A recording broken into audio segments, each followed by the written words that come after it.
ছোট্ট বাচ্চাদেরকে শিখাবেন যে বাবা, তুমি যদি কোনো কাজ করো কেউ দেখে না, দেখে কে? ছোট বাচ্চারা স্কুলে যে আরেকজনের কলম নিয়ে আসে ব্যাগে করে, আছে না? বই নিয়ে আসে, আরেকজনের টিফিন বক্স নিয়ে আসে। তাকে বুঝাবেন তুমি যেটা করেছো এটাকে চুরি বলে। কি বলে? চুরি বলে। কিয়ামতের দিন আল্লাহ কিন্তু এই চুরির জন্য তোমাকে ধরবে। একবার যদি ছোট্ট বাচ্চার কোমল হৃদয়ে এই ভয় ঢুকিয়ে দিতে পারেন, জীবনেও চুরি করবে। এগুলো শিখায় না, বড় হয়ে হয় বড় বড় চোর, ডাকাত। দেশের টাকা ডাকাতি করে, চুরি করে, আছে না নাই? মানুষের টাকা লুট করে, আছে না নাই? কারণ ছোটবেলা থেকে আসল শিক্ষাটা পায় নাই। কাঁচা না নোয়ালে বাস, পাকলে করে। ছোটবেলা থেকে ইসলাম শিখিয়ে দেন।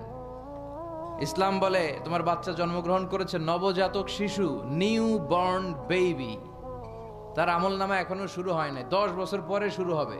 কিন্তু 10 বছর আগেই জন্মানোর সাথে সাথে কানের সামনে আজান দিয়ে ইসলামটারে তুমি তুলে ধরো, ঠিক কিনা?